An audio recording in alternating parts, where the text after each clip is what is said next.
Je suis passé d'un taux de closing de 32% à un taux de closing de 65% parce que j'ai compris ces méthodes et j'ai arrêté de combattre les objections. Pourtant, au début, quand un prospect me disait j'ai besoin d'y réfléchir, je pensais que la vente était perdue.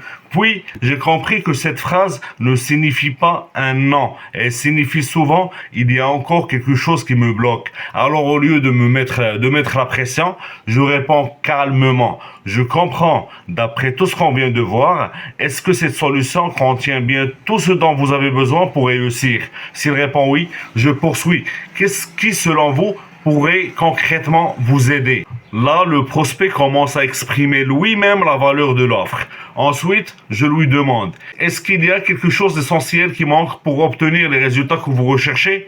S'il répond non, je sais que le problème n'est pas probablement l'offre. Je pose alors la question la plus importante. Dans ce cas, qu'est-ce qui vous empêche réellement de commencer et aujourd'hui? C'est souvent à ce moment-là que la vraie objection apparaît. Le budget ou la peur de se tromper, le manque de confiance ou simplement le mauvais timing. Pour résumer, la leçon est simple.